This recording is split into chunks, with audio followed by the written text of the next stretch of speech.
Jajpur जिल्लार Dasharathpur block कइया panchayat Ichhapur ग्राम सन्निकट दे प्रवाहित हेउथिबा बैतरणी नदी रे एक विशालकाय कुंभीर देखा मिली।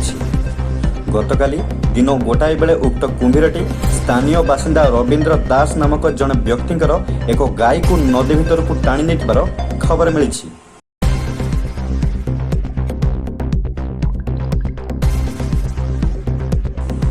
प्रकाश थाउ कि उक्त बैतरणी नदी रे गत किछि वर्ष हेब लगातार भावे कुंभीर देखा मिलुछि, जहाकु नेई स्थानीय बासिंदा मनरे भयर वातावरण मध्य देखा देउछि।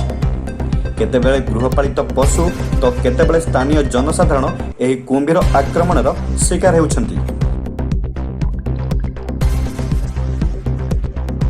साधारणत वर्षा दिने नदी रे जलस्तर वृद्धि हेबा द्वारा एही भली कुंभीर प्राय प्रतिवर्ष देखा मिलुछि।